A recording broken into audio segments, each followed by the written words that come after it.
So, good evening, everyone, and welcome to this forum about ballot question 4, to say yes or to say no to legalizing marijuana for recreational use in the state of Massachusetts. My name is John Hudson, and I'm the pastor at Pilgrim Church, United Church of Christ, just down the hill, and I'll be your host and moderator tonight. Our forum is co-sponsored by the Cornerstone Forum of Pilgrim Church and STAN DS. And first off, I want to thank all of you for coming out tonight and our panelists for agreeing to share their opinions on that most important of social policy issues for we who call the Bay State home. I also really want to thank all the STAN DS folks for partnering with Cornerstone in presenting this evening. I have one honored guest to introduce really quickly, Representative Denise Garlick, who represents Dover and other areas, and David Linsky wanted to be here tonight, but our representative from Sherborn, but he is actually getting an award tonight at UMass. So, Denise?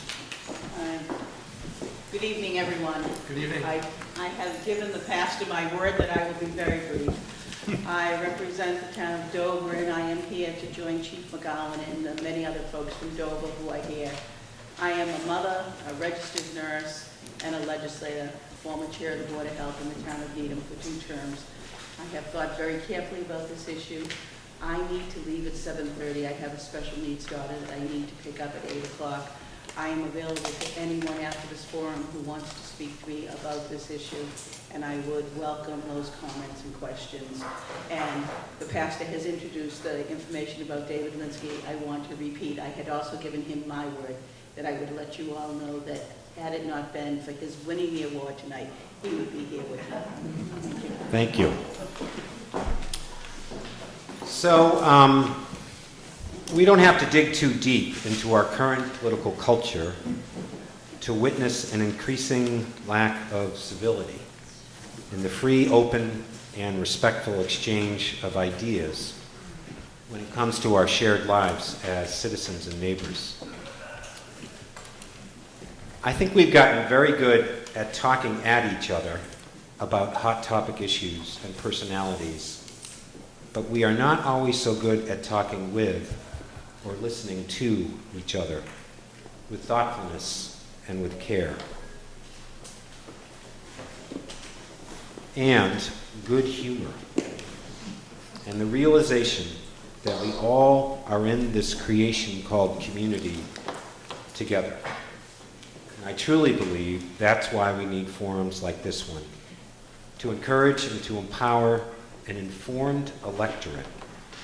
Because when we vote on November 8th, the decisions we make will change our communities, our state, and our nation, no matter what our political party or persuasion. So let's dig in tonight, listen carefully, inquire and ask questions thoughtfully, and give thanks for the gift of our democracy. Our agenda is printed on the yellow handout you received. And I am going to work very hard, even harder than Chris Wallace, to keep us on track. And panelists, just to give you a warning, I will give you a heads up when you've got 5 minutes left and then 1 minute left. And after all of you have spoken, the floor will be open for questions. And so, let us begin. And so, first to go is Senator Ross. Thank you very much, John. Let me just get into my cell phone, and first of all, I want to thank you for inviting me here tonight and to share some of the information that many of us have that we've learned about through experiencing life.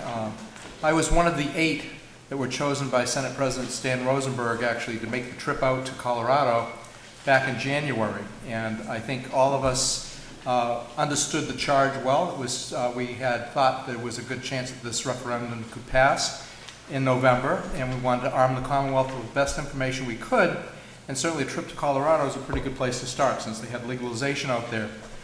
The 8 of us came from very diverse backgrounds, very diverse communities that we represent, and I think we were shocked how quickly we all fell into the same mold of really being kind of horrified by what we were seeing out in Colorado.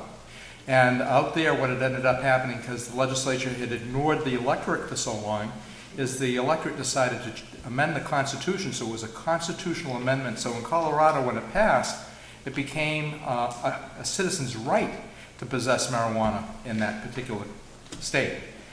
We knew that we were fortunate that that wasn't the kind of ballot question we had here in Massachusetts, but we were shocked at how narrowly focused the ballot question was, and very quickly we became aware of how not that we were sleeping at the switch, but that the industry was far ahead of us in what they were hoping to achieve here in Massachusetts. With total legalization, they also had a lot of other money-grabbing kinds of ideas, and it became pretty apparent to us. I'm going to read you a couple of things here let me just get into it again. This keeps shutting down on me. I like this statement. Question 4 is a ballot measure that's all about commercial and commercialization, not legalization. It's a business plan disguised as a law, designed to enable billion-dollar-a-year commercial marijuana industry to set up shop all across Massachusetts. Whatever you feel about marijuana, question 4 is the wrong direction and goes too far. Question 4 specifically authorizes the sale and promotion of high-potency marijuana edibles, which we saw out there. Pot edibles, THC-infused candy bars, gummies, cookies, soda are among the fastest-growing categories of legalized marijuana and are seen as a key to future expansion of the industry.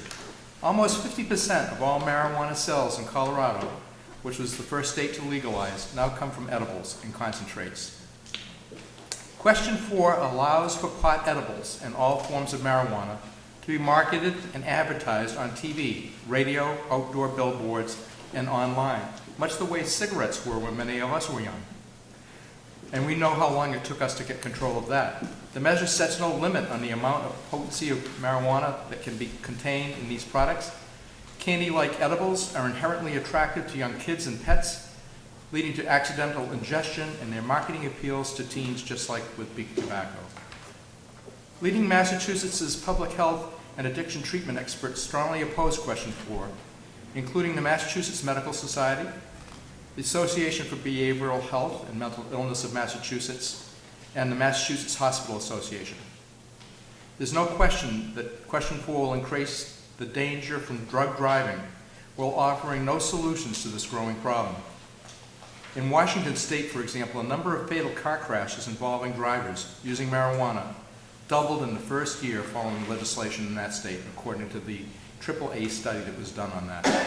There is no breathalyzer type technology, and it doesn't exist for marijuana, so it's difficult for police to effectively prosecute individuals who drive while high on pot. Question 4 completely ignores this problem, including by failing to establish enforceable legal standards as exists in other states. Massachusetts is already dealing with around 7,500 DUI arrests and 130 drunk driving fatalities a year. We don't need still more impaired drivers on the road. Question 4 would mean communities and homeowners lose control. It sets no limit on the number of pot shops, growers, and other marijuana operators that can open statewide or within a given community. Colorado now has more pot shops than Starbucks and McDonald's combined, over 700 and counting. The city of Denver, which was very nearly the same population as Boston, has 130 pot shops and 450 licensed marijuana businesses of all kinds.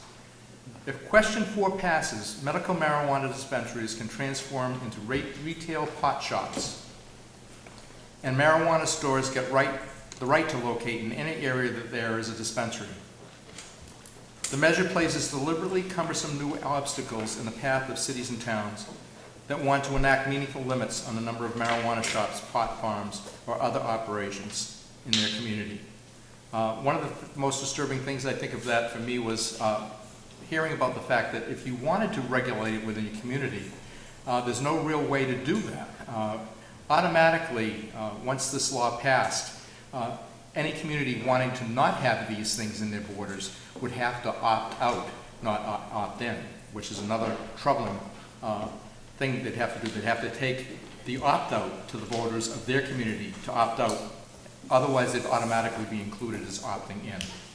Question 4 guarantees anyone the right to grow up to 12 marijuana plants. In Colorado, they're limited to 6. So why is ours 12? A mini pot farm crop worth thousands of dollars in everybody's house, garage, or backyard, even if neighbors object, or it's right next to a school. In Colorado, home grows like these have created a whole new black market. And they're saying it's going to eliminate the black market. It creates a whole new black market that is sold to our kids or trafficked out of state in other states that perhaps don't approve pot to be sold there. Question 4 is packed with pro-pot industry provisions and loopholes, like a special right for marijuana operators to overrun any local rule or state regulation deemed to excessively threaten their pot profits. Still more reasons to vote no on question 4. An extraordinarily strong and diverse coalition of civic leaders and organizations have looked at the facts and concluded question 4 will be bad for our state. Governor Charlie Baker, Boston Mayor Marty Walsh, Congressman Joe Kennedy, Cardinal Sean O'Malley, Bishops of Massachusetts, Attorney General Maura Healey, the Suffolk County Sheriff Steve Tompkins, the Massachusetts Business Roundtable, and the Mass Municipal Association are among those urging a no, as well as myself and the other 7 colleagues that traveled out to Colorado. Again, we didn't go out there with the objective of finding reasons to say no. We went out there was assuming that we were going to have the electorate tell us that it was going to be a yes and that we needed to find ways to effectively administrate it. What we saw is so disturbing that we decided to, on our own, go out and educate as many people as we can and to talk about this as often as we can. Vinny DiMucito from down in Plymouth, the senator from down there, has actually dedicated a whole plethora of time to this issue, and actually these notes that I now have here are a product of his good work and being a good colleague as well. It's very disturbing. Since becoming the first state to legalize, Colorado has also become the #1 state in the nation for teen marijuana use. Use by teens aged 12 to 17 jumped by over 12% in 2 years since legalization, even as the rate declined nationally. The amount of emergency room visits for children between 5 and 12 has skyrocketed. These laced candies and things being out on tables at home. I'm a gummy bear addict. I buy the 3-pound bags. So if they're out on a table, unless it's labeled as being laced with a drug, I'm going to eat that whole bowl. So how do you prevent anybody from getting OD'd on these things that are left out and about? Very difficult to control. We also know how difficult it was to control opiates in our drug cabinets, and how quickly we responded as a legislature to make sure that prescriptions are cut down in size, that you have the right to decline certain fills and so forth for your prescriptions. And yeah, we need to keep this stuff out of the hands of people that can abuse it. I think John Carmichael, who is the police chief from Walpole, came out from one of our forums, and we heard from everybody out there. And that week, I'm sorry? Oh, thank you.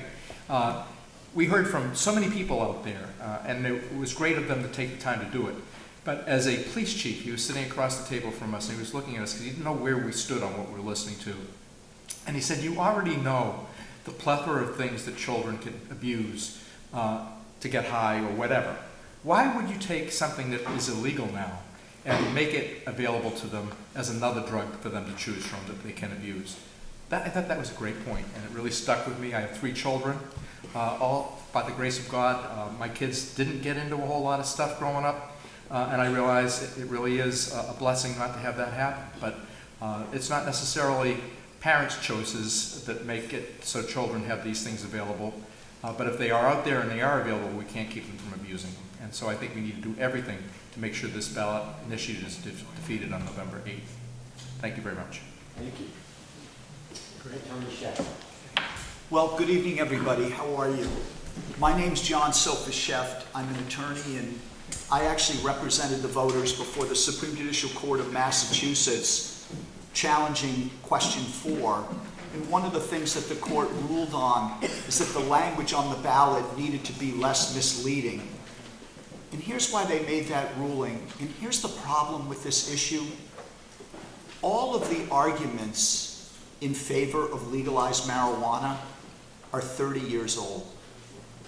And so when you think about this issue, you imagine the leafy green substance we know as marijuana. Maybe some of you smoked it in college. Maybe some of you had friends that were into it. And that marijuana was 2.5%, 3% THC, and THC is tetrahydrocannabinol. That's what gets you high. Today, that's not what we're talking about. We're not legalizing the leafy green substance known as marijuana. We're legalizing THC in unlimited potency in candies and concentrates. You go out to Colorado, you go to Washington, you go to Oregon. In Colorado right now, slightly over 50% of the sales are edibles. They're candies, they're cookies, they're sodas. But here's the really dangerous thing. They're not 3%, they're not 10%, they're not 15%, they're 60, 70%, 80% THC. This is not marijuana that people want to sell and legalize. And there's a reason why THC is processed into candies and sodas. They don't put it into Brussels sprouts. They don't put it into tofu. They put it into these items because they know that it's attractive to first-time users, to casual users, and to kids. It's the same playbook that the tobacco companies used at the turn of the century when they started to market a product known as cigarettes. And that's really what's happening here. And when you hear that this is not about commercialization, ask yourself, didn't the tobacco companies for years deny that they were marketing to kids? And we saw the memos from R.J. Reynolds. We saw Joe Camel. Well, recently in Ohio, they had a mascot for their campaign for legalization called Buddy. Get it? Bud, joint. Again, it's designed to market this product to kids. Now, one of the things they'll say to you is, oh, well, you know, marijuana, it's not legal. It's in effect legal in this state right now. It was decriminalized in 2008. The fact of the matter is this notion that, you know, people are pulling people out of hot tubs and arresting them. I was a prosecutor. I was a defense attorney. So I've seen drugs from both sides. And just this notion that people are being arrested and their lives are being ruined because they possess small amounts of marijuana is a fiction. And I always ask this trivia question when I talk. What was the first year in Massachusetts when if you were found with marijuana and brought into the court system, it was mandated that you would not have a criminal record? Mandated in the law. When did that happen? 1975. Now, we have Will Loosier here from the campaign for question 4, and I give Will credit. You know, he's in the lion's den. Most of us here are against this. And I think you should think about that for a second, because if you talk to people in this state who are involved in prevention and research and government and law enforcement and public health advocacy, why are they overwhelmingly against this? Because we know the modern realities of marijuana. And, you know, I've read about Will talking about, you know, his near arrest in 1970. Yeah, maybe that happened in 1970. But since 1975, marijuana possession has not had consequences in Massachusetts for the most part. Yeah, maybe they'll trot out a few examples, but I'm telling you, that is such a fiction that the criminal justice system ruins your life because you smoke a joint. Now, the other thing I want to tell you about this law is I actually want to tell you what's in it. Because most people that have an opinion about question 4, they actually haven't read it. It's 24 pages, it's 8,500 words, and I brought a copy with me tonight because anything I say, I'll show you where it is in the law. So the first thing you should understand is when this thing passes, public consumption, somebody's smoking in public, they're using in public, maybe they're at a park, maybe you don't like it, maybe they're doing it at a restaurant, You know what the penalty is in question 4, which will become a law if it's passed by the voters? $100 civil fine. Now, one of the fictions that they tell you is, oh, we just want to regulate marijuana like alcohol. Well, you know what happens today if I crack open a Budweiser at the Little League field? The police can arrest me, and I'm fined $300. Now, the other thing that people don't understand about question 4 is there were actually 4 different versions of legalization that were presented to the Attorney General. The other 3, in my opinion, were honest attempts to legalize this drug and regulate it like alcohol. The worst law proposed was question 4. Why do you think that got the signatures that put it on the ballot? Because question 4 is where the money is. It's backed by the medical marijuana industry. Now, in 2012, the medical marijuana industry came to the voters and they said, we want to provide health care in a nonprofit setting with patient confidentiality, and we only want to sell these products to people with debilitating health conditions. 3 years later, not even 3 years later, in 2015, they sponsored this law, which, when it passes, guarantees any existing or future medical marijuana dispensary 75 licenses to cultivate, manufacture, and sell. That's automatic when the bill is passed. Those 75 licenses have to be issued, and it is now a for-profit business. And the other thing the law says is that if you own a medical marijuana dispensary, you must be allowed to sell recreationally at the location where you are providing medical marijuana care. As a matter of fact, this law sets up what is called the Cannabis Control Commission. But there are 2 things that the Cannabis Control Commission in the law are prohibited from doing. The first is the Cannabis Control Commission may not prohibit the sale of recreational products at the same location where a medical marijuana dispensary is. The other thing the Cannabis Commission cannot do is they cannot require that a recreational marijuana facility use organic farming methods. How much time? Okay, do a little bit more. So, how would you stop this? Well, first of all, in order to prevent a dispensary from automatically transitioning to recreational sales at the same location where they claim they were going to provide healthcare services in a confidential setting, you have to have a vote, a special election of the voters in your community.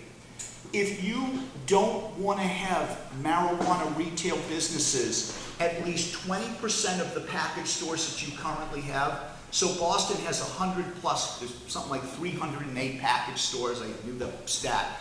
So automatically, 20% of that has to be set aside for marijuana retail businesses. The only way a community can prevent that is through a special vote of the citizens.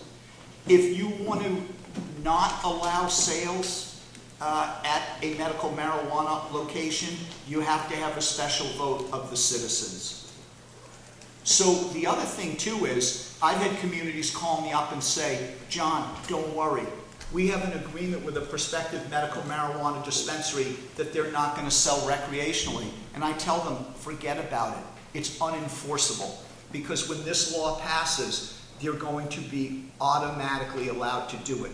Now I'm going to tell you one more thing. This is going to be very illustrative to you, because this is the timeline of question 4. Don't take my word for it. I'll show you every section that is in the bill. First of all, when this passes, if it passes, it becomes effective on December 15th of this year. By February, the governor must appoint representatives to the Cannabis Control Commission. Now here's the real twist. The law says by October of 2017, that is the application deadline for licenses for the recreational sale of marijuana. But here's the interesting thing. The same deadline, October 1st of 2017, it says, if 75 licenses has not been issued at this point, then other people have to wait. And if there are more people that want licenses, they're going to be put in a lottery. What legitimate process do you know has the same application deadline as it does the implementation of the licensing process. Now, here's the last thing you should know. In a separate section, Section 6, you may say, well, John, if the 75 preferential licenses and the October 1st application deadline is in Section 10 at the end of the law, why didn't they put this next thing there? Because they don't want you to know about it. They put it earlier in Section 6. What does it say? If the Cannabis Control Commission does not issue regulations or licenses by January 1st of 2018, and think about the medical marijuana rollout, we're not going to be ready by then for that. We're not going to have fully formed and implemented regulations and a licensing process. But what happens on January 1st, 2018? The law says medical marijuana dispensaries are automatically allowed to sell recreationally at the same location without regulations, without a license, until that process is figured out. These are the people who tell you, we just want to regulate marijuana like alcohol. No, they don't. That is not done under the alcohol system. I'll tell you this, I am an expert in alcohol regulation in Massachusetts. This is not done. Now, I want to tell you something else. Last thing. Maybe you want to host a drinking party this weekend for your daughter or your son's underage friends at your house. But I don't think you're going to do it because you know there's something called the social host law. And you know that you can go to jail and you can be fined up to $2,000. Is that in question 4? No. Now you might say, well, John, maybe they forgot. No, they didn't. The other 3 proposed laws for marijuana regulation have that. What happens if you leave marijuana out and people under 21, maybe your own kids get access to marijuana? Do you think that maybe should be criminal? It isn't criminal. There is no crime in question 4 for virtually anything that you do with marijuana. But you know what? Here's the last thing. As soon as question 4 passes, every household is allowed to grow up to 12 plants of marijuana. No permit, no licensing process, no registry in the town. What can you do if you don't like it? Nothing. At least the other proposed legalization laws, at least they said you couldn't grow marijuana in multi-unit housing. Now what question 4 says, this is the last thing I'll say, what question 4 says is a landlord may prevent you from smoking marijuana in an apartment that's rented, but the landlord can't prohibit you from consuming, and there's nothing about a landlord prohibiting you from cultivating marijuana in your home. One marijuana plant yields a pound of marijuana in a year. That's worth $5,000 on the street, but that's not enough. Not only are you going to automatically get your 12 plants. All right, I'll stop. You can have 10 ounces too. Thank you. So, recognizing that Will is among the Lions, we wanted to give him a little extra time in comparison to the other speakers. So, Will.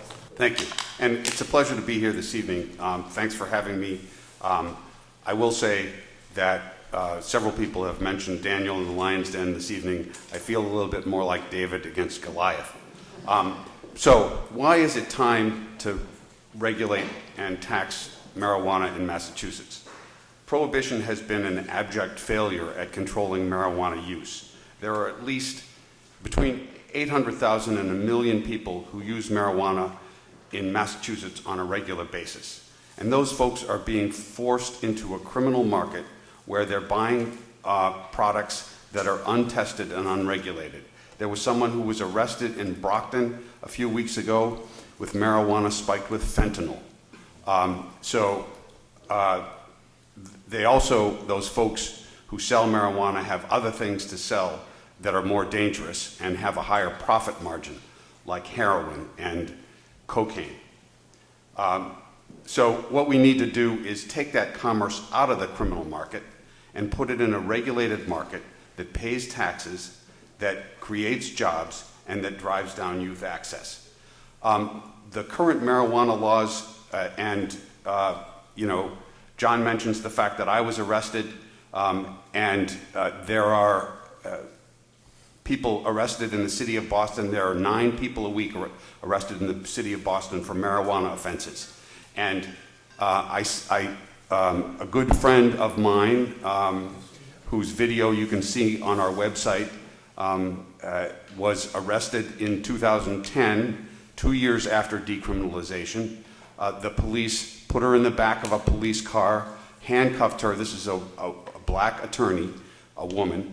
She was on her way to work. They put her in the back of a police car, handcuffed her, towed her car away, took her down to the police station. She finally convinced them to weigh the marijuana that she had, and she had less than half an ounce, which was the decriminalized amount, and therefore everything they did to her, which was traumatic to her, was an arrest. And John says nobody goes to jail. I spent the night in jail when I was arrested. I wasn't arrested in Massachusetts. I was arrested in New York under Rockefeller's laws, but that's a whole different story.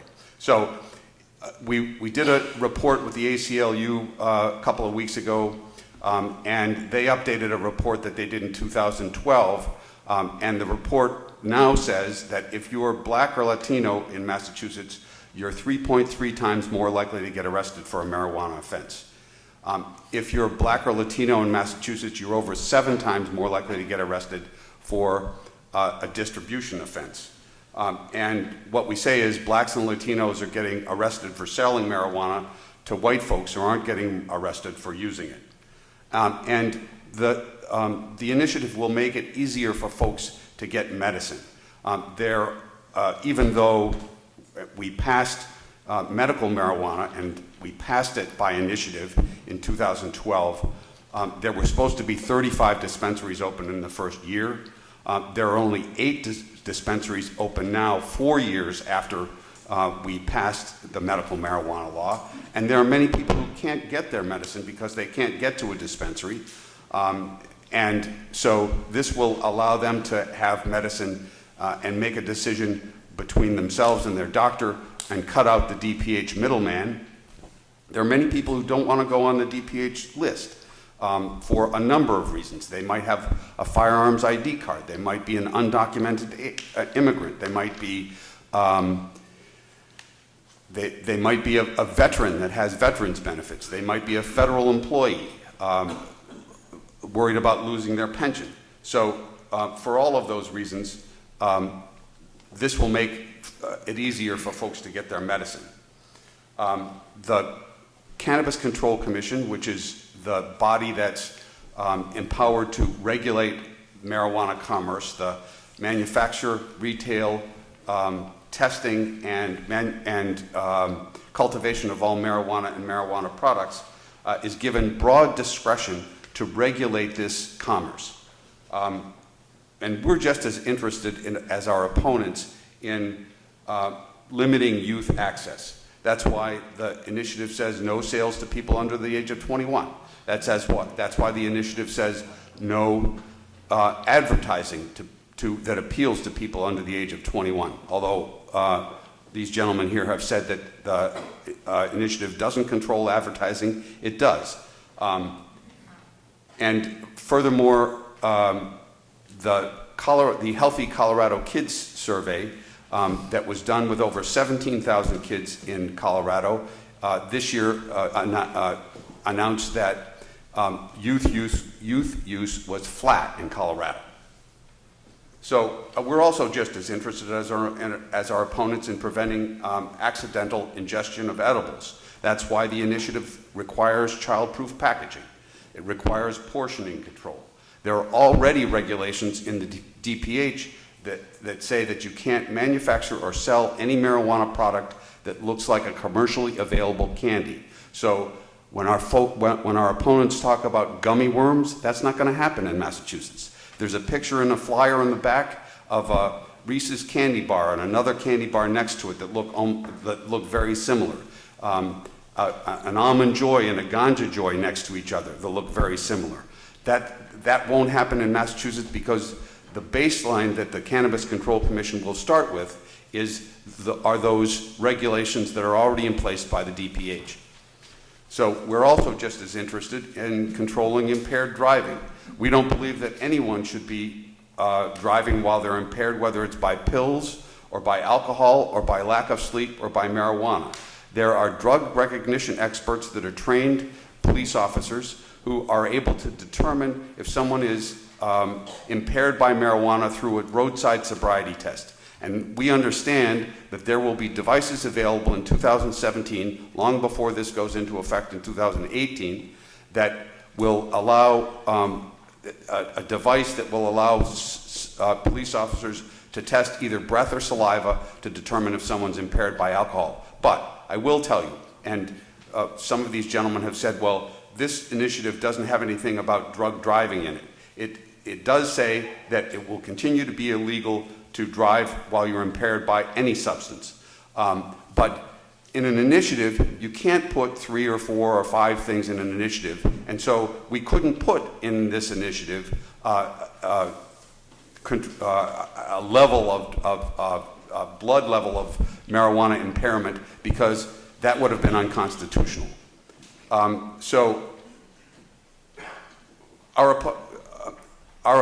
In 2008, when marijuana was decriminalized, the legislature should have acted at that point to determine some level of impairment, but they have not done so in the 8 years since then, even though, and honestly, there are probably many people that are driving now that are impaired by marijuana.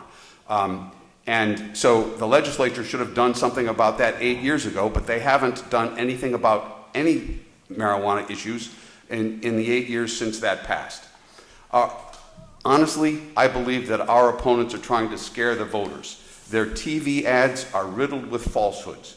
An example, the ad that went up this week says that there will be thousands of pot shops. There are 454 marijuana retail establishments in the state of Colorado. And, I'm sorry? I think it's in Denver, isn't it? Could you let me Denver? finish? No, it's in the state of Colorado. Thank you. So, Sorry. thank you. There's another ad that the ad depicts a young girl looking through a window at marijuana products. The initiative says that you cannot have any displays of marijuana products that are visible to the public. So that's another falsehood that's in the initiative. That's in our opponents' ads. It's almost as if they wrote the ad copy without reading the initiative. Yvonne Abraham today in the Boston Globe said the ad just makes them look ridiculous. There's an online ad that says there are 4,000 marijuana reports to poison control. There were, in fact, in 2015, 47 reports in Colorado to poison control. So they're trying to conflate a national number with a number in Colorado. The Cannabis Control Commission, they also say that there will be marijuana in every city and town in Massachusetts. The Cannabis Control Commission is empowered to cap cultivation so that supply and demand are relatively equal. And there's nothing like that in Colorado, and that's why there are more marijuana shops. As I said, the Cannabis Control Commission is empowered to regulate all aspects of marijuana commerce, including retail, manufacturing, and testing of all marijuana products. So if you go into a marijuana shop and buy a product, you will know that it's pure, you will know what's in it, it will be labeled with all of its constituent elements. There's already a mega billion-dollar business in Massachusetts for marijuana, and it's the criminal market, controlled by gangs and cartels. There was an article by Dante Ramos in the Boston Globe a week and a half ago about the Mexican cartels, which have murdered thousands of people, including children, and 30% of their revenue comes from marijuana. I know you've all read about the black helicopters flying over Martha's Vineyard and Wendell and Amherst, and then pulling up the plants of an 81-year-old woman. She had one medical marijuana plant, and they They flew over her house. They came, 5 state trooper cars pulled up the one marijuana plant that she had for her glaucoma. The Wendell couple that had 5 plants, and the police wouldn't identify who they were. The Martha's Vineyard man who had 4 plants, who had his 4 plants pulled up. An incredible waste of police resources. There will be limited amounts of personal possession. Gentleman here said 12 per household. In fact, it's 6 if one person is growing and 12 if 2 people in a household are growing. And there will be home grow, but it's similar to home brew. My dad used to make wine when I was a kid. And we believe that this will be a craft market, and the suggestion that a marijuana plant produces a pound of marijuana is just off the charts. You have to be an amazing botanist to get a pound of marijuana out of one plant. So they exaggerate the amount of marijuana that a plant, and also folks who need this for medicine will be able to get it by home growing it. This is supported by Senator Warren, by Congressman Moulton and Capuano and McGovern, by Mayor Alex Morse of Holyoke, by Boston City Council President Michelle Wu, City Councilor Tito Jackson, by a group of legislators, including most recently Senate President Stan Rosenberg today said he was going to vote for yes on question 4. So opioid addiction, let's talk a little bit about that. Marijuana, many people believe, is a gateway away from opiate addiction. There is a JAMA study that says that in states that have rigorous medical marijuana programs, there's a 25% decrease in the amount of opioid overdose deaths. And there are also studies that show that people who need opioids for pain can reduce their dependence on opioids by using marijuana, and decrease their use of opioids by using marijuana. So cities and towns have control over the time of operation, the mode of operation, the location. They can limit or ban marijuana commerce with a local vote. And oh my, democracy in action, a local vote. That's such a hard thing to do. Revere just what's today, Thursday? Tuesday, voted against a casino in their area. And, local vote is easy to happen, and I'm not entirely sure why everyone's so concerned about democracy in action. Let's talk a little bit about the tax. 12%. 3.75% goes to the Marijuana Regulation Fund. 6.25% goes to the general fund. 2% goes to localities. The marijuana czar from Colorado was in town a couple of weeks ago, and he said, we got $135 million in revenue from marijuana in, are you giving me a sign? No, she's giving me a sign. 3 minutes, okay.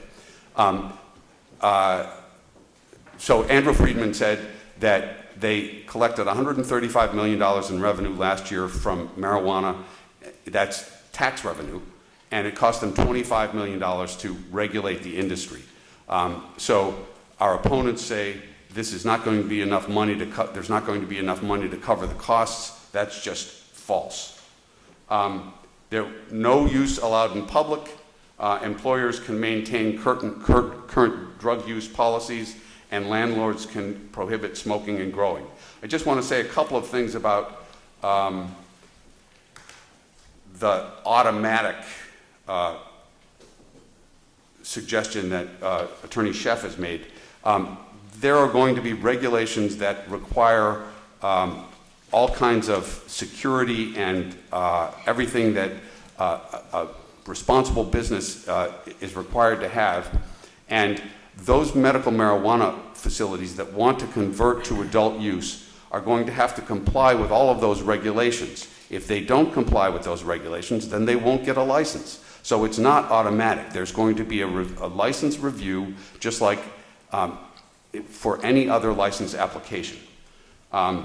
And the suggestion that this is financed by the industry, we wish that was true.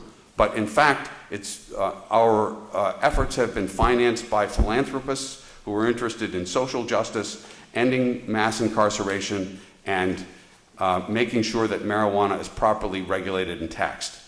So happy to answer any questions after everybody else is done, and thanks for listening to me. You guys didn't know each other before tonight, did you? Well, we bumped into each other a couple times. Dr. Silveri. Thank you. Good evening, everyone. So I am happy to be here in Sherborn. I've been down to Dover, Sherborn a number of times to talk about the teenage brain. So I am a neuroscientist. I direct the Neurodevelopmental Lab on Addictions and Mental Health at McLean Hospital. I have been a scientist for 20 years. I have been dedicating the last 15 years to studying the teenage brain and the effects of substances on the brain. My contribution to this evening is to talk about a different type of regulation, and that is regulation of the brain.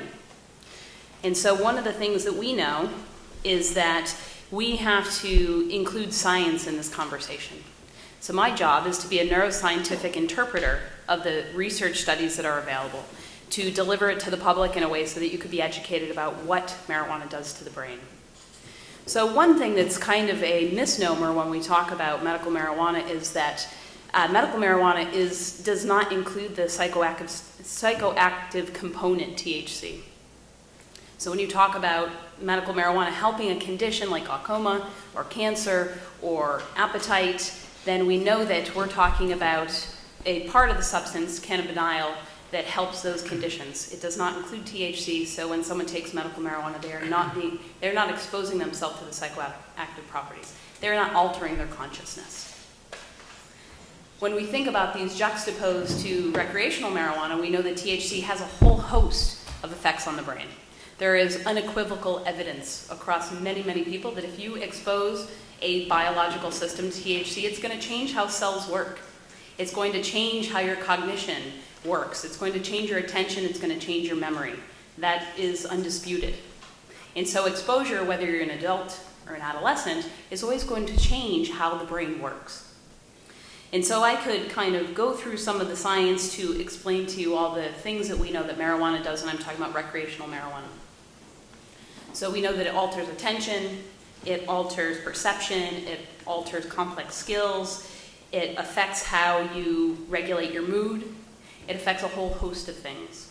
And so to the extent that we think about the impact that recreational marijuana being available, not only to increasing that exposure for kids, so if parents or people who are 21 and older are buying recreational marijuana, by virtue of them having it increases availability. I know it's available to a number of kids now, but it will certainly increase the availability, and that's part of what we're seeing with teenagers who are using opiates. They typically get it from friends, they get it from someone who has a prescription.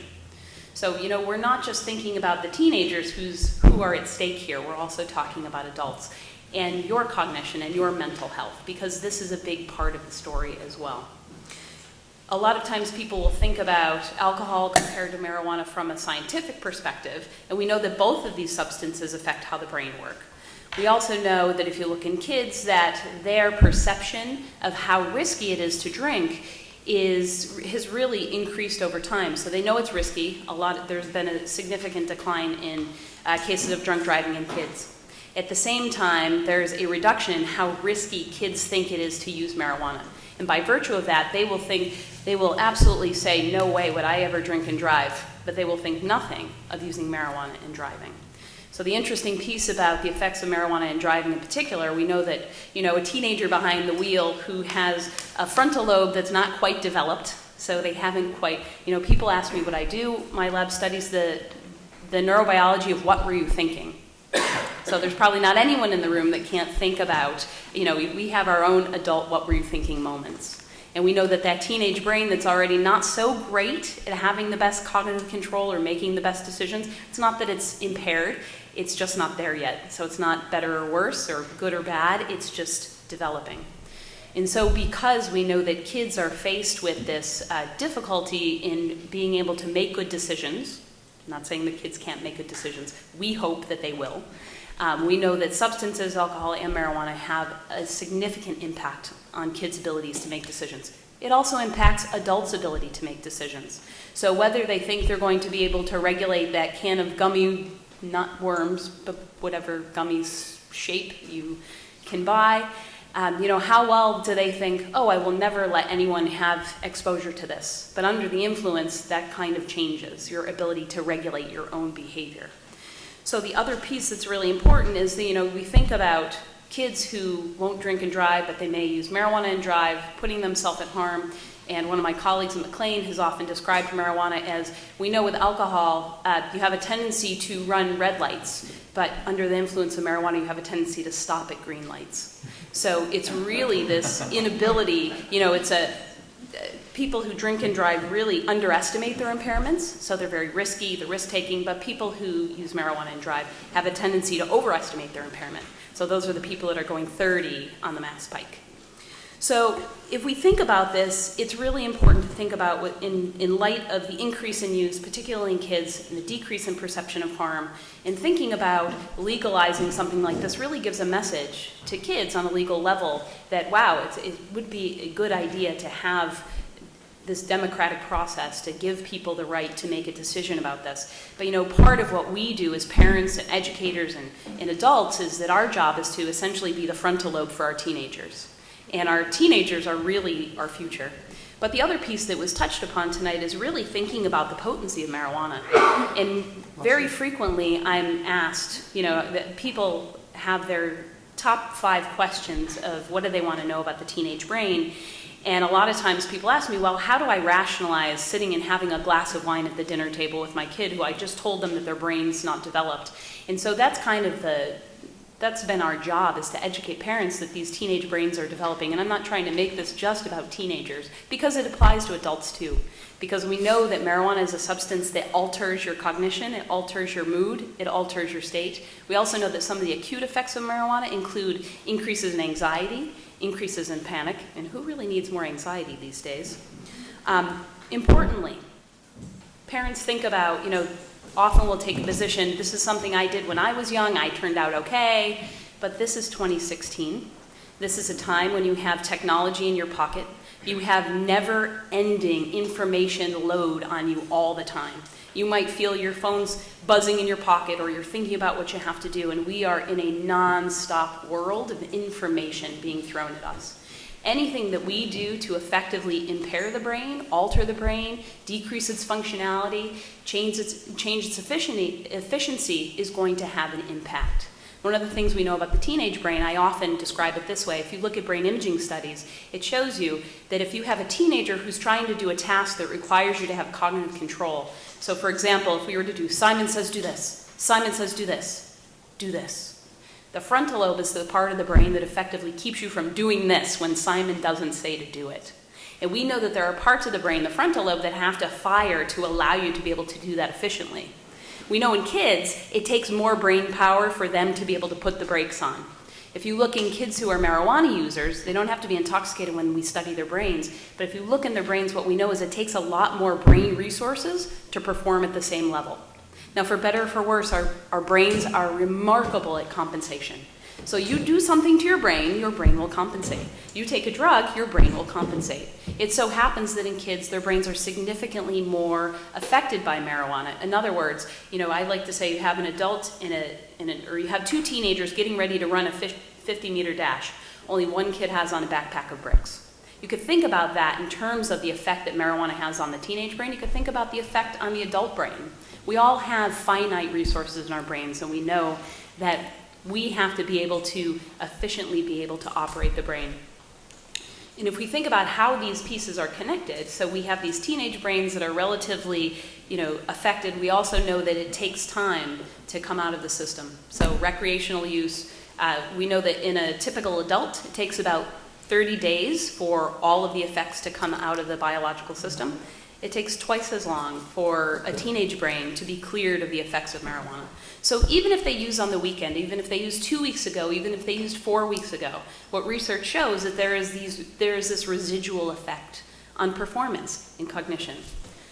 my job here is not to give you my personal opinion about what marijuana does, but to deliver to you the science. And so the other piece is that we do have this greater potency, this concentrated substance that, again, is not the marijuana from 60s, 70s, 80s. As was mentioned earlier, it's 6 times stronger than it was. So, yes, we have these great abilities to make things. And so increasing the potency of marijuana is going to have a big impact on this brain that is trying to function in a very complicated, information-heavy world.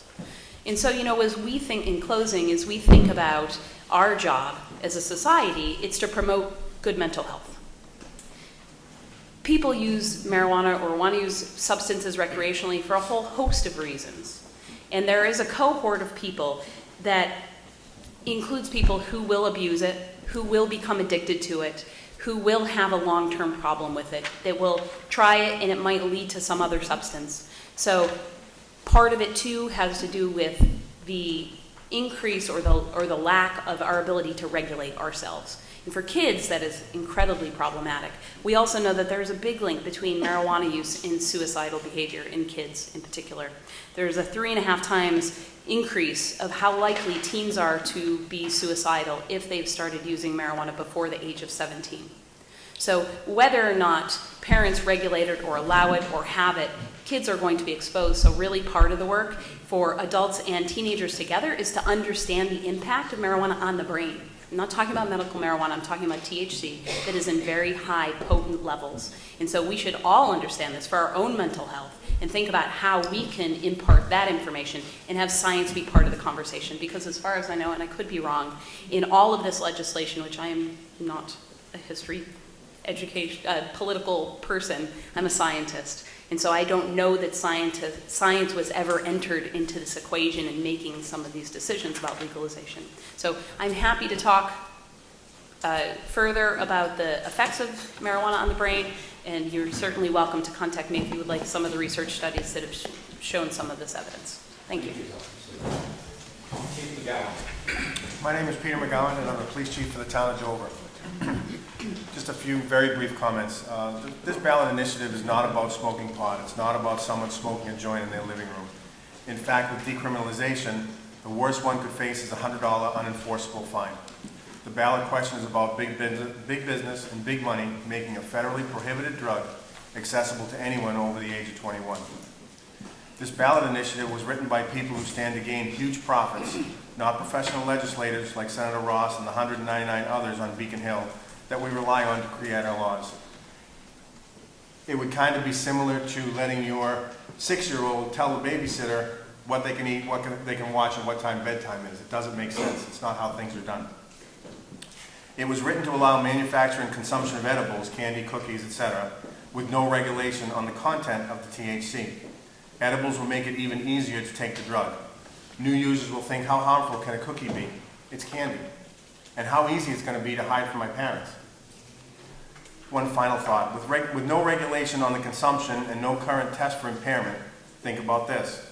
In 1 month from today or thereabouts, that person driving your Uber car or making your coffee at your favorite coffee shop or babysitting your kids could have just taken a handful of THC-laden gummies or swigged down a bottle of THC soda or snacked on a few THC cookies immediately before or even during your transaction with them. Question 4 is not written with any other goal than to jumpstart the commercialization, with no minimal thought to the safety of you or your children. The wars of Colorado and Washington are proof of that. I appreciate your time, and please, if I could just say one thing, educate yourself, listen to the panelists, ask questions, and do your research. An informed voter is the best voter. Thank you, Chief. And finally, Chief Thompson. Is there anything worse than going last in the panel discussion? Absolutely not. Not having the opportunity at all. Particularly after going last after doctors and lawyers. So I feel like I'm having a little deja vu for a lot of people that are in this room this evening. We had a panel discussion about 3 years ago about marijuana for medicinal use. And if you recall, for those people that were here, I shared a very personal story about my battle with cancer. And I shared then, and I'll share again now, that there's a comment made about being in a room with a David versus Goliath kind of atmosphere, that couldn't be further from the truth from my strong personal opinion. This initiative speaks to getting marijuana to people that suffer from certain diseases and whatnot. We already have that in place. I really don't see why we need to legalize marijuana, which is going to be accessible now. Let's be perfectly honest, whether it's regulated or not, and it's controlled and only available to persons over 21. Think about when you were 16, 17 years old in high school. Who did you go to get beer? You went to your older brother or sister or somebody in the neighborhood. The same thing's going to happen with this. This idea that it's going to be regulated is absolutely nonsense. The second point I wanted to make is that for those of you that are not aware, I spent 10 years of my career in Framingham as a drug investigator. I was involved in investigations at the local, state, and federal level. This nonsense that police officers are going out and arresting people for possession of marijuana is just that. It's nonsense. I was talking with Attorney Sheff before this discussion, and he had asked me, when's the last time you remember a police officer putting handcuffs on somebody for possessing marijuana? And I had to really think about it. I can think of a few times, personally, where we stopped a motor vehicle doing drug investigations, and we could smell marijuana. And it was a vehicle for us to get inside the car and search. And there were times when we pulled firearms out of vehicles. We can no longer do that. I don't know if the general public's aware of that. We can do nothing when we smell the odor of marijuana in a motor vehicle. Will made a comment earlier about this idea that there are drug recognition experts. Does anybody have any idea how many drug recognition experts there are in the Commonwealth of Massachusetts? 351 cities and towns. We have maybe 50. There's a major cost to training for drug recognition experts, recognition expert. It's over 100 hours. Peter and I have very limited budgets. It would cost me probably $2,500 to send an officer to become a drug recognition expert. And it frankly makes no sense to me that we're going to legalize something and then after the fact suggest that some of the money that we're going to get from the revenue from legalizing marijuana is going to be used to train police officers. It seems very backward to me. Today I went online and they had a former police lieutenant from the Boston Police Department, Tom Nolan. He's now a professor, I believe, at Merrimack College. And I'm going to read a quote that he made on a video that's being produced in favor of question 4. He said, question 4 includes smart regulations to protect young people and families, such as a ban on advertising directed at minors and a ban on consuming marijuana in public. For those that don't know, in the town of Sherborn, you cannot consume marijuana in public as we speak today. We have a bylaw on that. So that point is moot in Sherborn. He went on to say that then it said people like retired Police Lieutenant Tom Nolan also support question 4 because it will bring in millions of dollars each year for schools and law enforcement. We all know, I'll speak on, for Sherborn, 70% of our revenue, tax revenue, goes to the schools. The police department isn't going to see any of this revenue. That's nonsense. And in fact, the Commonwealth did a study back in 2010. It was titled the Special Commission on Massachusetts Police Training. What state do you think pays the least amount of money for training police officers in the United States? Massachusetts. We're one of the most educated areas in this country, and we spend almost nothing on training for police officers. In fact, we spend roughly $187 per police officer per year. The next highest per officer spending is in Washington. They spend $368 per officer per year. So again, to the point of this idea of let's legalize something and then use some of this revenue to pay for training.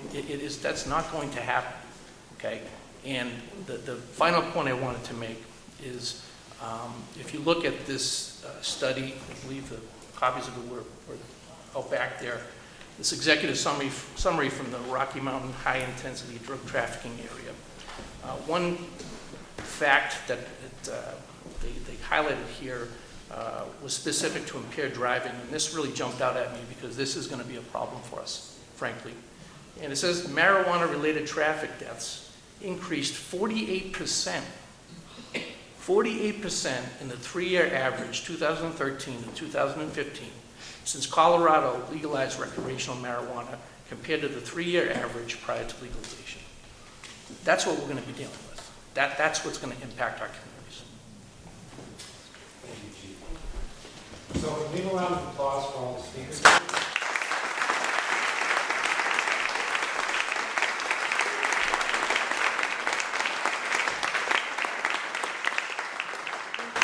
Okay, so now we are ready for some questions. And so I'd ask you to come to the microphone in the middle of the aisle and introduce yourself, say the person that you'd like to ask the question to, and then ask. So does anyone have any questions? Please come up to the microphone.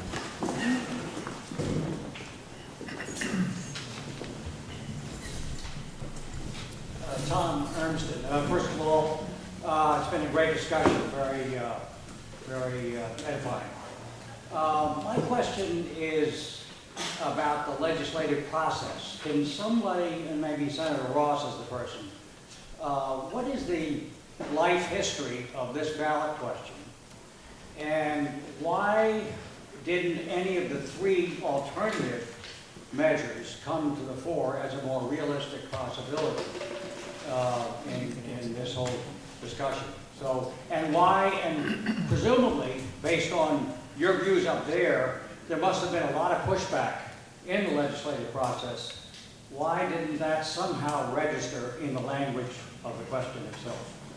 Senator Ross? Well, the language of the question was structured by the entity that wanted to see it get passed. And so consequently, the legislature did not form the wording on this particular ballot measure.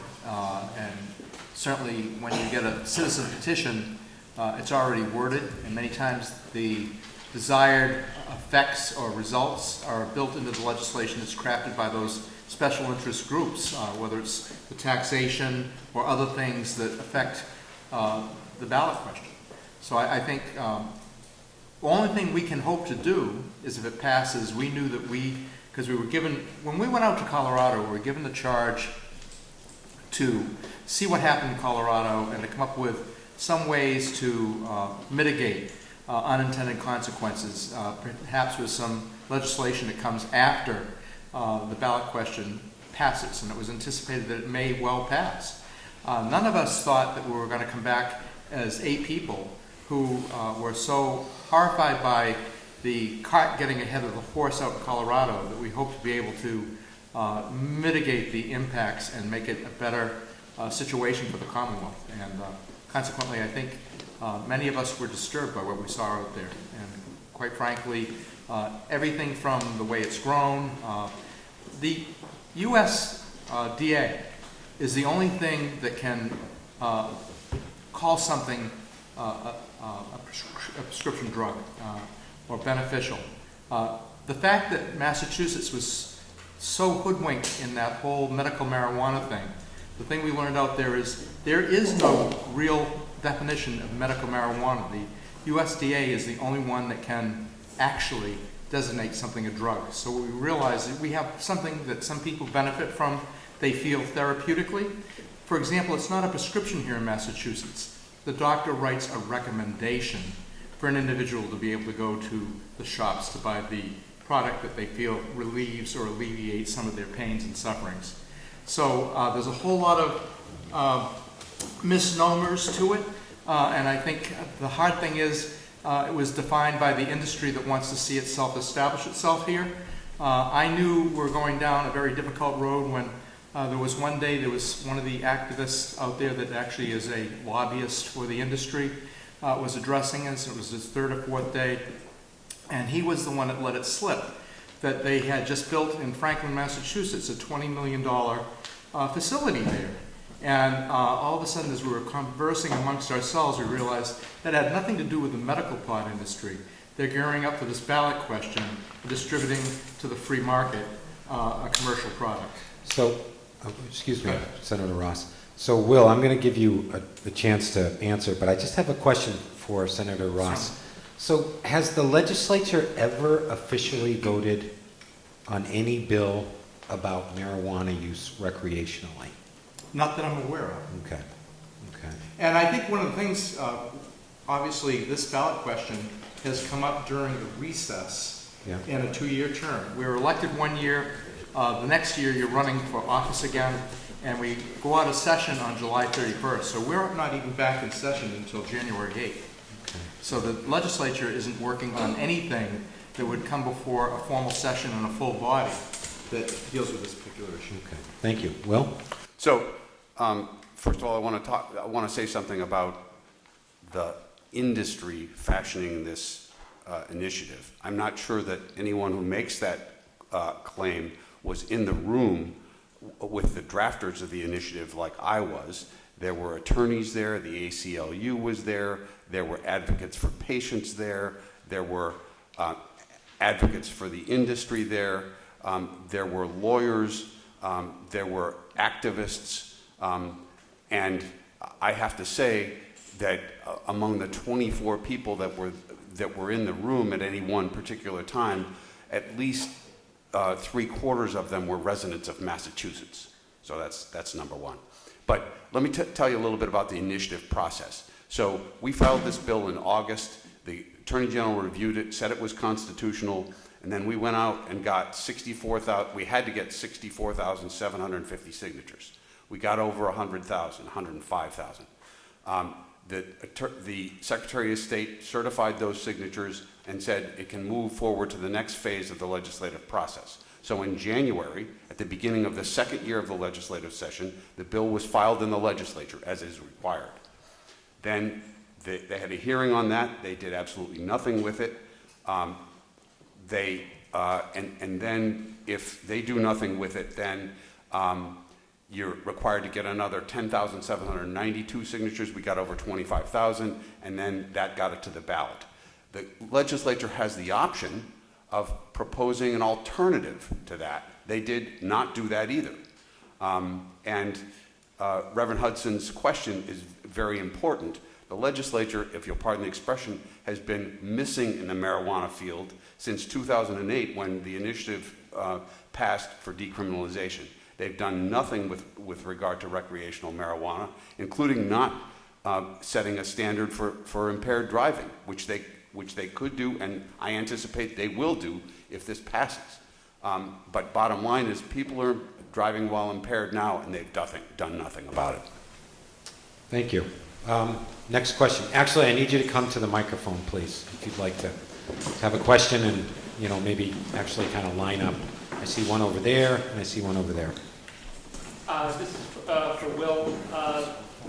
I've noticed that a lot of the money on for voting no for the campaign is coming from the big pharmaceutical companies.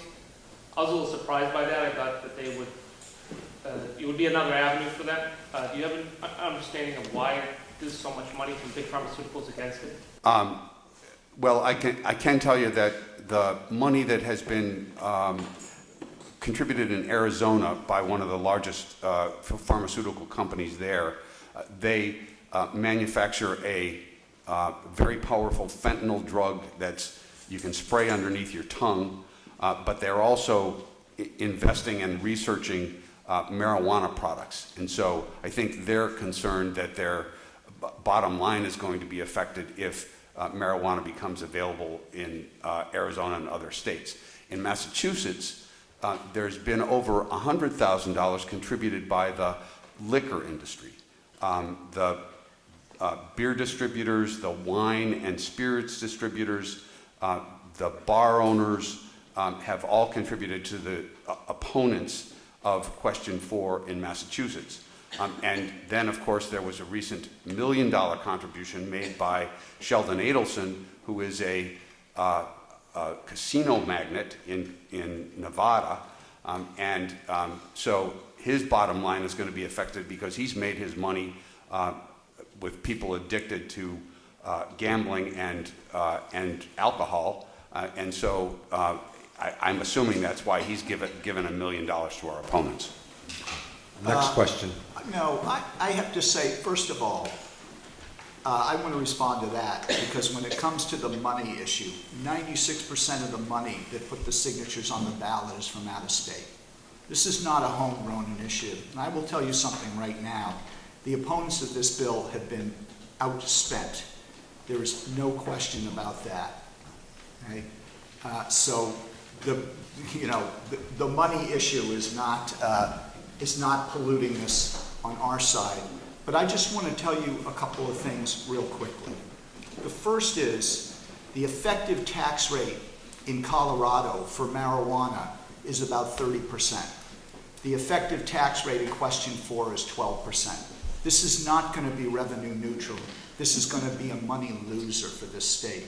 And one of the things we've seen over decades is something we know, that for every dollar we raise in revenue on these addiction industries, whether it's alcohol, cigarettes, or now marijuana, we spend $10 from the budget in public health services. Yes, we've learned the lesson with cigarettes and alcohol. We don't need a third legal drug.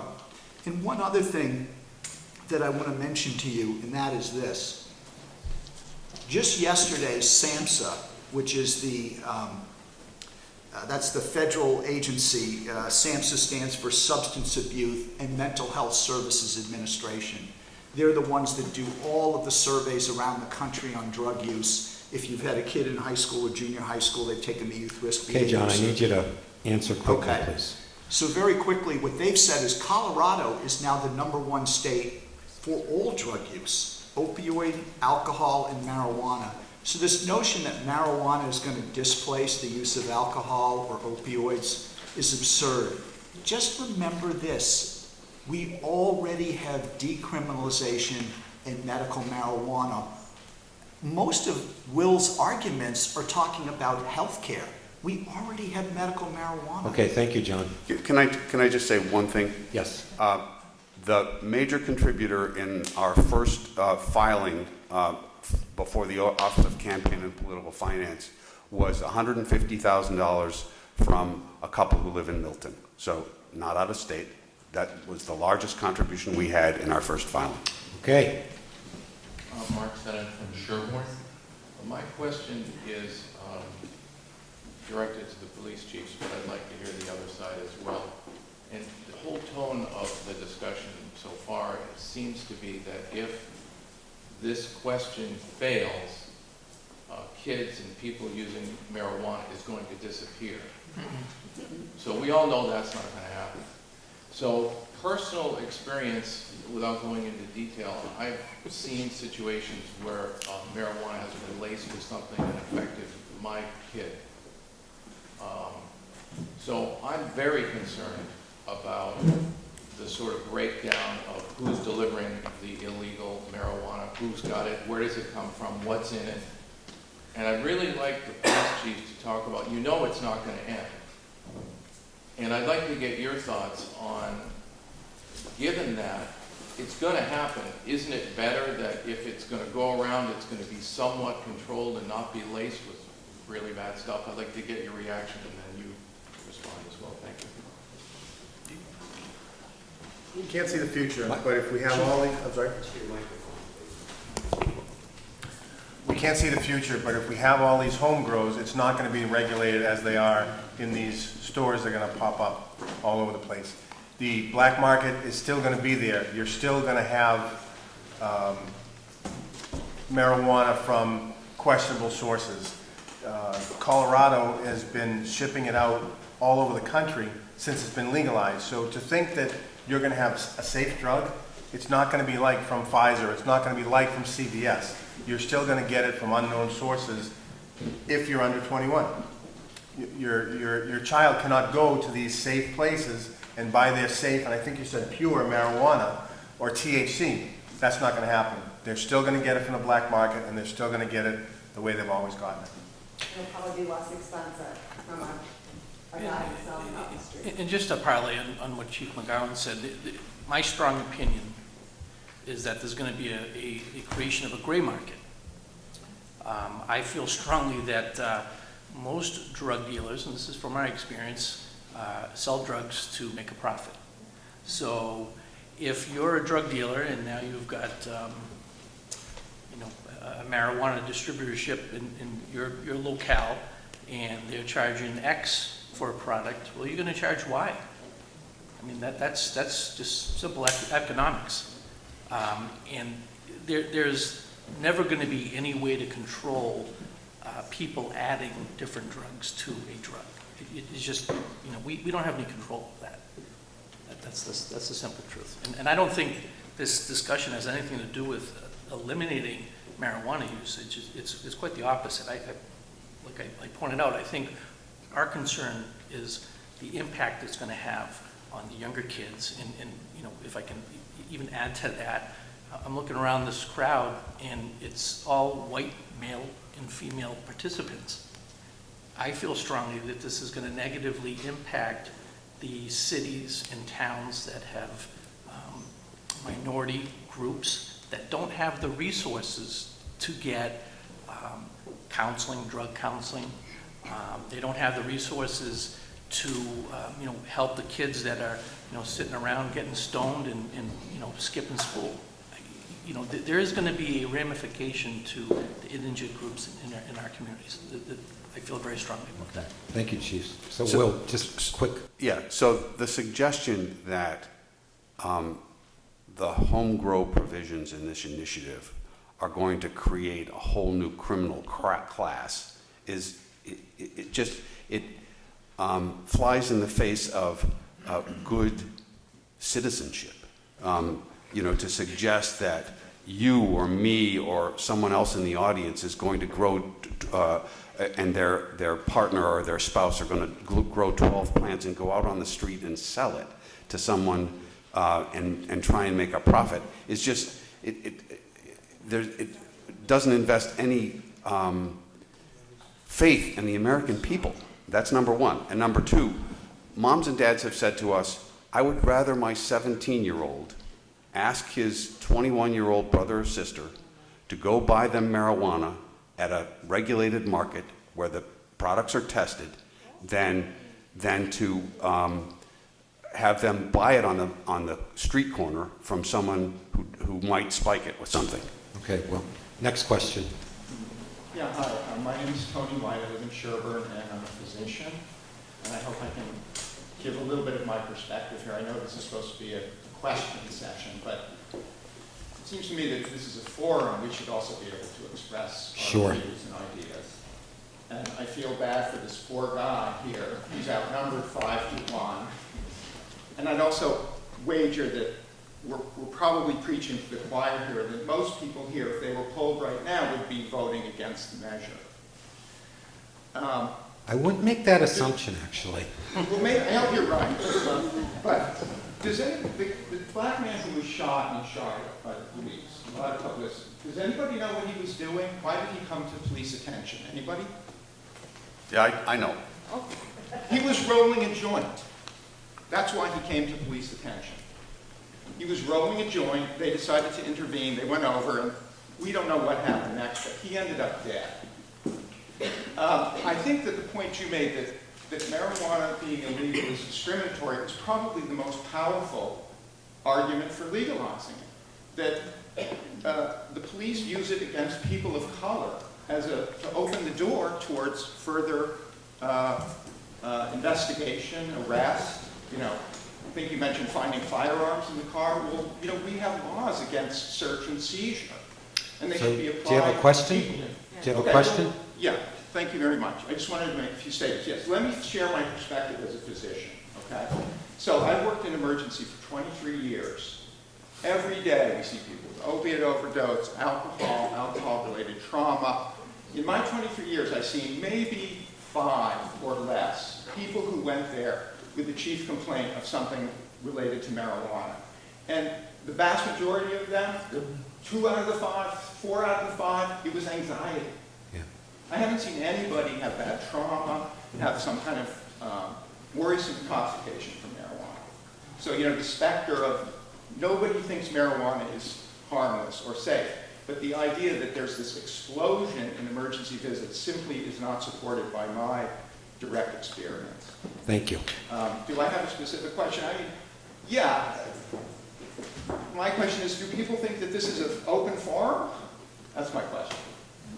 Okay, thank you. Could I just respond? Sure. Pastor Wilson? Just to your point, Doctor, that example I gave of going into a car where somebody was using marijuana, the person we arrested actually was a white male.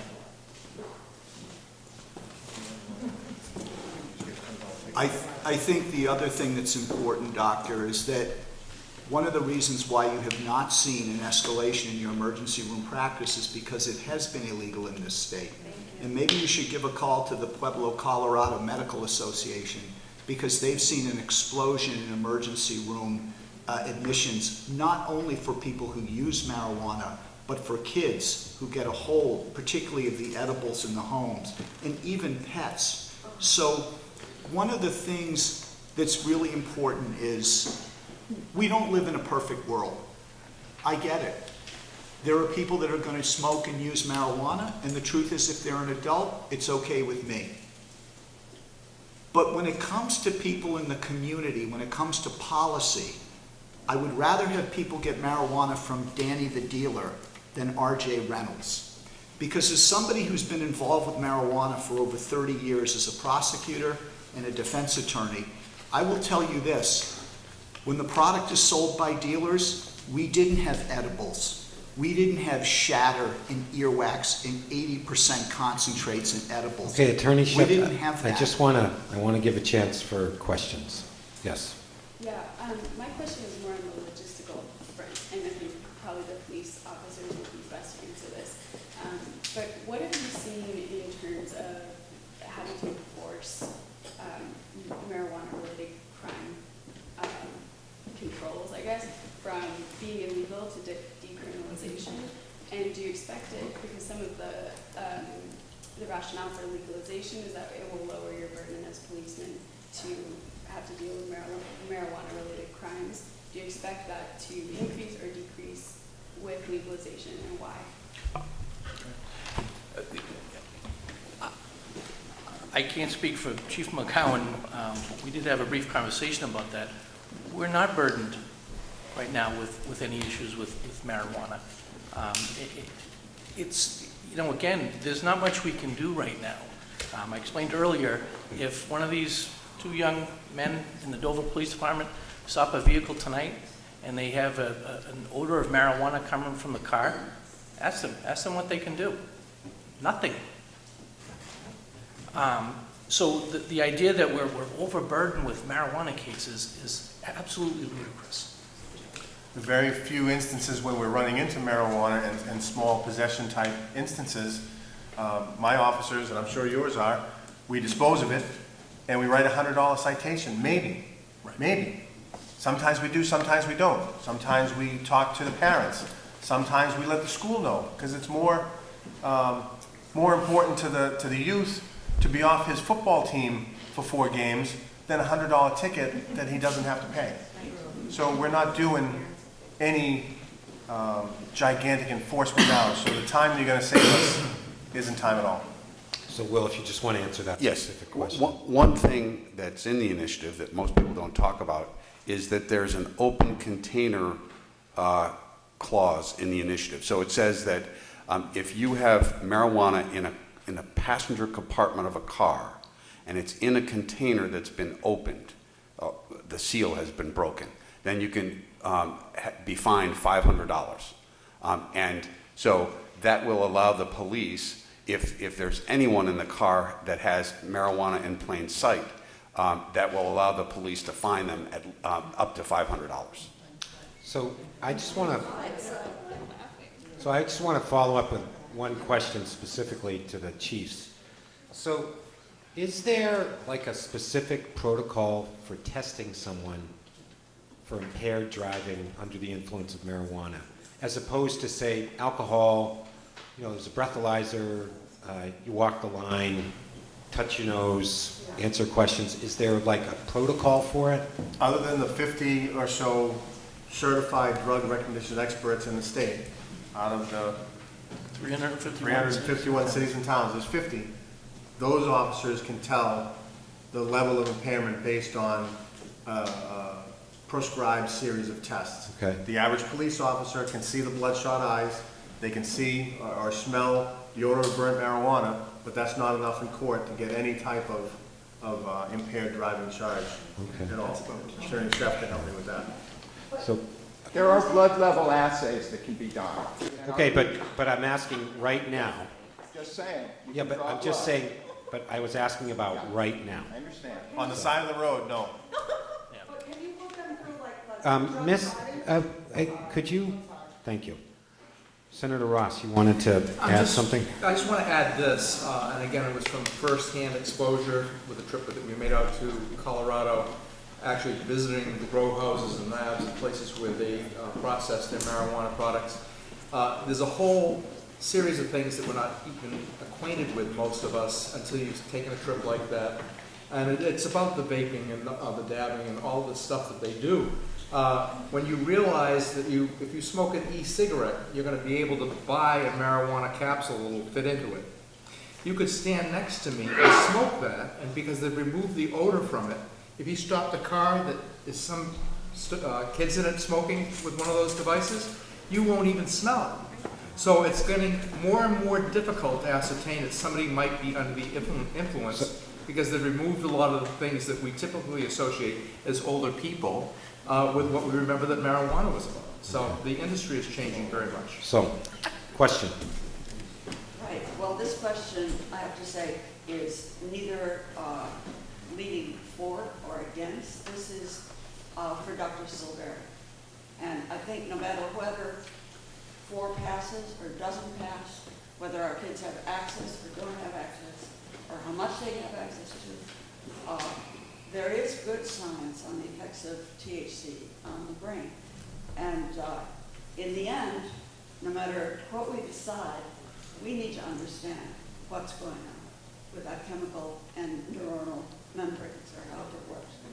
So I appreciate your scientific information that we all need, and we all need a lot more of. And I know when you go on PubMed or something, you pull out some findings, but it might be useful to people here to hear a little bit more about what's known about the effects of marijuana on the developing brain long term. You emphasize the immediate effects, young kids, adults, the adolescent brain kind of is a factor, but what's the long term? Is anything known about that, Dr. Silver? That's a great question. And thank you for your comment. I do feel a little bit like the non sequitur here. But that's an important point. Some of the work that's being done now, so there are a number of imaging studies, and we're only as good as the availability of our technology allows us to be. Not everybody can have an MRI at this stage, and there are a lot of individual differences. So that we need to appreciate that someone's brain may look one way and another person's brain might look another way, and that's not better or worse, that's different. And so some of the things that we know, some of the things that have been published are some brain imaging studies that look at how well a brain activates while you're trying to do some sort of a cognitive ability, like short-term memory. You're trying to hold something in your memory. And so one of probably the most notable things that's been shown is that if you have 2 teenagers, one who is a recreational marijuana user, not intoxicated from marijuana when they're doing the task, but they're laying in the MRI scanner, you expect a certain part of the brain to activate to be able to perform at a certain level. And typically what we see is that the brains of kids who use marijuana actually underactivate. So they're called hypoactive. They don't activate like they should.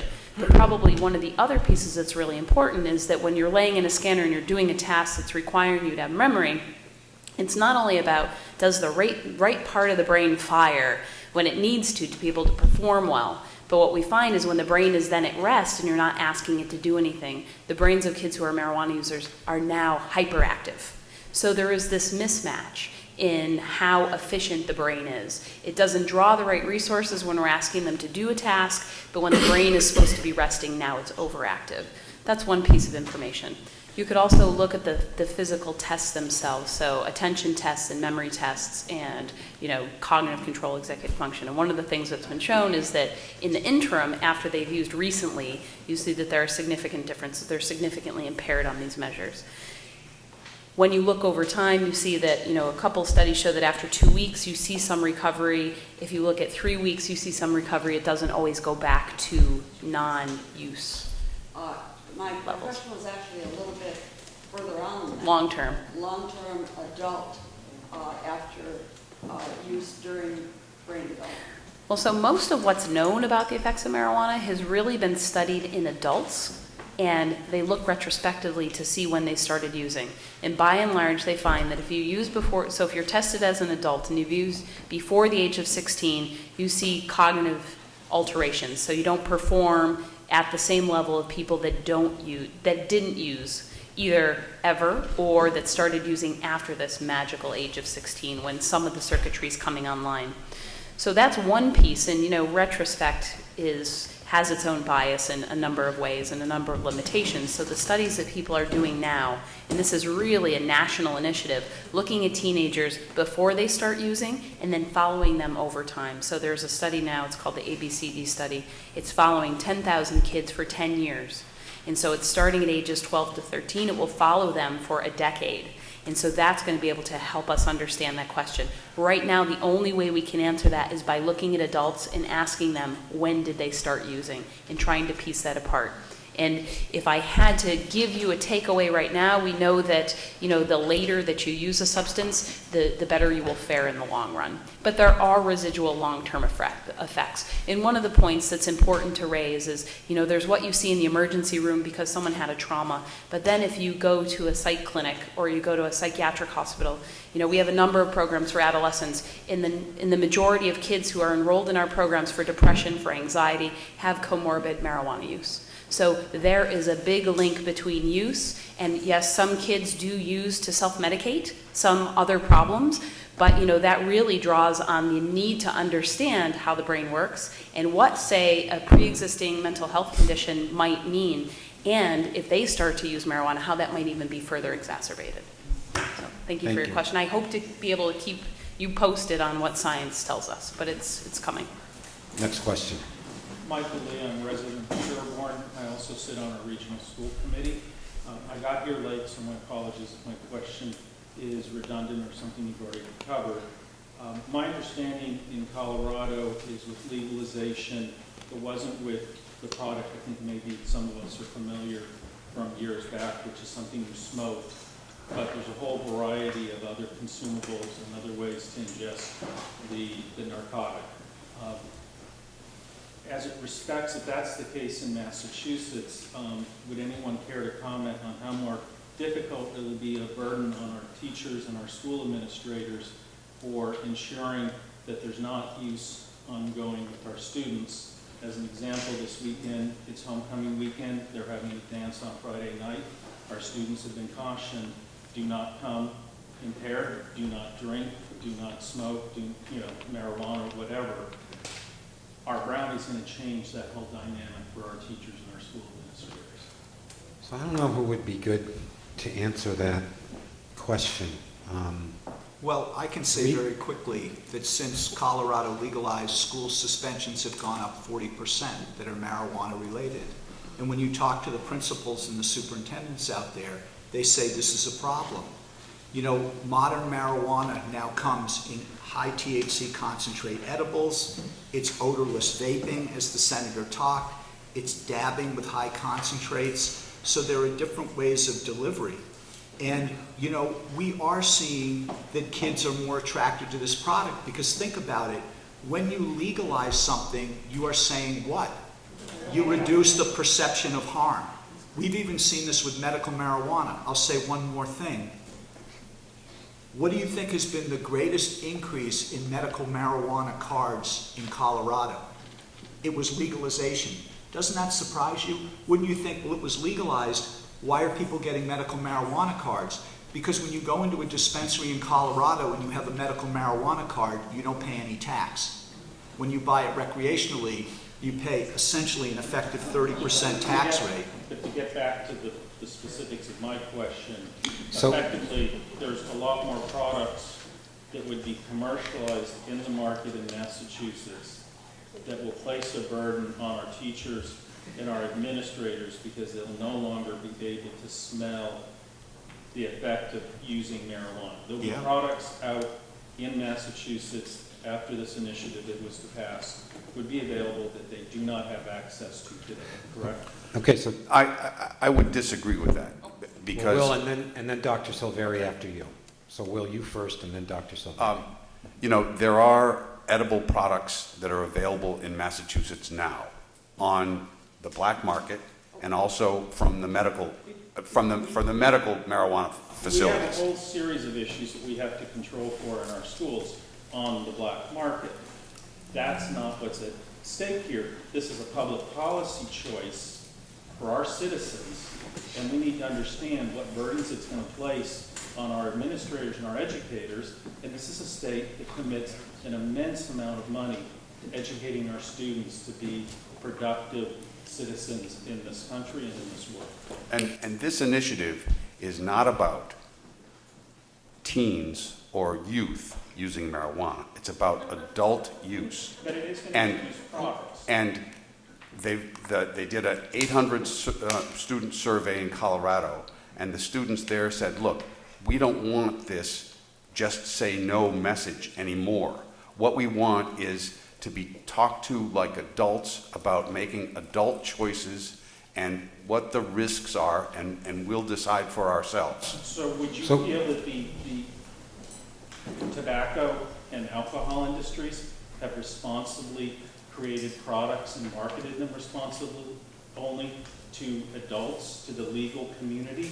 And if they haven't, what makes us think that the marijuana industry that we're about to allow to happen in this state won't be exactly the same way as the people who produce Camel and Bartles and James? I will say that both alcohol and tobacco are currently regulated, and the youth use by of alcohol and tobacco has gone down in since they started highlighting it as a health issue, and we can do the same thing with marijuana. Dr. Silveri. I just wanted to add one really important piece, and it's the over 100 communities I've spoken to in Massachusetts about the developing teen brain. And I recognize, and I said at the outset, that my comments are not around, I know this is not teen specific, but this is how the brain functions. And so I think a big impact that's going to be on the schools and the teachers and the administrators is really impaired cognitive functioning. And maybe not so significant that there needs to be some sort of an education plan, but even modest impairments in the ability to pay attention or to remember something is going to have a big cognitive demand on people. And if we think about our kids or our adults who are already so taxed by the stress and the competition to perform, anything that's going to affect that is really going to bubble to the surface. And so I think we'll see it in kids, and those kids are going to become adults. And so whether the intention here is the right to have the substance, it's going to become more available. And it's really the message. And we don't, I agree with what the previous person asked, is that we don't know enough about the science. And so it is an important piece of that. But I think that will be a big impact in the schools. You will see it because kids will be cognitively impacted, and that's not only going to affect themselves, but then the kids who are not the users will be impacted by other kids who might not make good decisions. Thank you. Frank. Yes, my name is Frank Villa. I live in Holliston. Question for the senator. I'm not a constituent, but I have a citizen's question. If this measure passes, it's voted in, what happens then? Does it automatically become law completely as it's written, or does the legislature have the opportunity to go in and make some modifications so that perhaps it becomes a little more acceptable, and some of the issues that have been raised can be moderated by a vote of the legislature?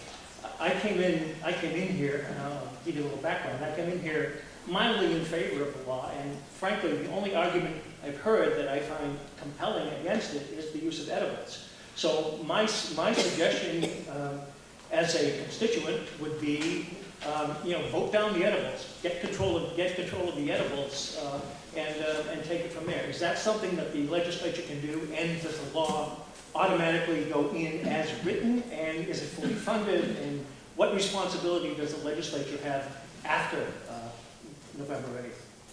After November 8th, I think you just hit on one of the things was to take a look at it and to try to craft legislation or regulations that give us a little bit more control. What specifically is it that you're looking for? What I want to know is, if there are problems with the law, as apparently there are, and I have some concerns based on what I've heard here, are those problems that can be corrected through legislation? Or does the legislature say, there's nothing we can do about it, the voters wanted it that way, so we'll walk away from it? No, we'll always be able to craft some legislation to make it better and to alleviate public safety hazards or other things that might affect us. But to go to Frank's question, if the initiative question has specific language legalizing edibles, could the legislature step in and make edibles illegal after that vote? The answer is yes. This is legislation that's passed by the people, and so the legislature can change it in any way they want to. But it's important to also understand that in Colorado, there were several changes in the edibles statutes that they've incrementally moved toward controlling edibles much more. So, in June or July of this year, they said you can't manufacture or sell anything that looks like an animal, a person, or a fruit. And they just had regulations that went into effect in the 1st of October that says that every marijuana portioned product has to have a distinctive mark on it that indicates that it has THC in it, so that folks will know if they're looking at something that's laying on the table. The gummy bears that Senator Ross puts out in his candy jar, they'll all have a distinctive mark on them that indicates that they have THC in them. Okay. So the answer is absolutely the legislature can change this any way they want to. Okay. And we fully intend to do so. Is there a funding issue too? Does the legislature have to approve some kind of funding for this law so that it can actually be initiated? Well, and that's kind of why many of us are out there on our own. I mean, when we came back with this, you would have thought, oh my God, the legislature would have already responded, would have thrown some money towards this. But there, as you know, with a tight budget and the way the Commonwealth is being run right now after doing the budget, there's not money in the budget right now to deal with this particular issue. So we find that there's problems, we're going to have to go hunt out the money, and we're obviously going to have to do legislation around it to make it a safer. Or if you decide not to fund it, is the law effectively moved at that point? No, because the law has funding mechanisms. The law sets up an agency that's going to have to be funded. There's the technical answer, can they amend it? Yes. There's the realistic answer, and that's no. And I will give you a quick example. When decriminalization passed, we had very modest changes to the law. I went up to Beacon Hill with a number of police chiefs. We worked on it. The legislature said, listen, the people passed it. We're going to see how it operates. Don't forget, when Question 4 passes, in a year, medical marijuana dispensaries are going to be selling recreationally automatically, whether there's a licensing scheme or regulations in effect. Okay, Attorney Sheft, I need to interrupt. That's in the bill. I need to ask you, yes, just Will, and then Frank, unless you have a follow-up question. Frank, we asked the legislature in the recent legislative process, in the budget process, if they would fund this initiative. We couldn't find a senator or a state representative that would sponsor an amendment to the budget that would allow this. But many of them said, look, we pass several supplemental budgets a year, and if this passes, we will find a way to fund it through a supplemental budget. Thank you. So, I need to honor everybody's time. I apologize. I would encourage you to ask that question directly. I apologize if my moderation was less than moderate. I hope that you came here, you will leave here much more informed and more empowered to vote. I want to just lift up a couple of people. First off, I want to thank every one of our panelists. Can we give them a nice round of applause?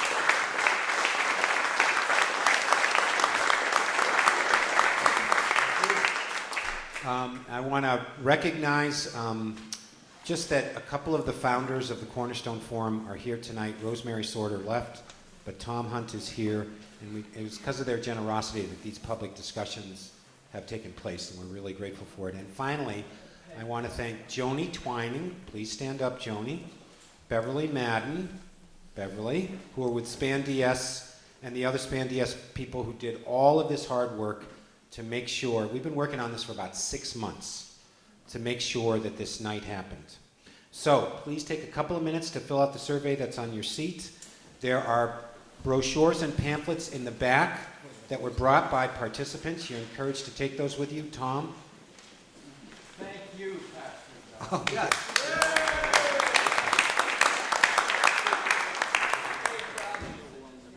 Okay, and Peg Robinson too. So thank you all very much.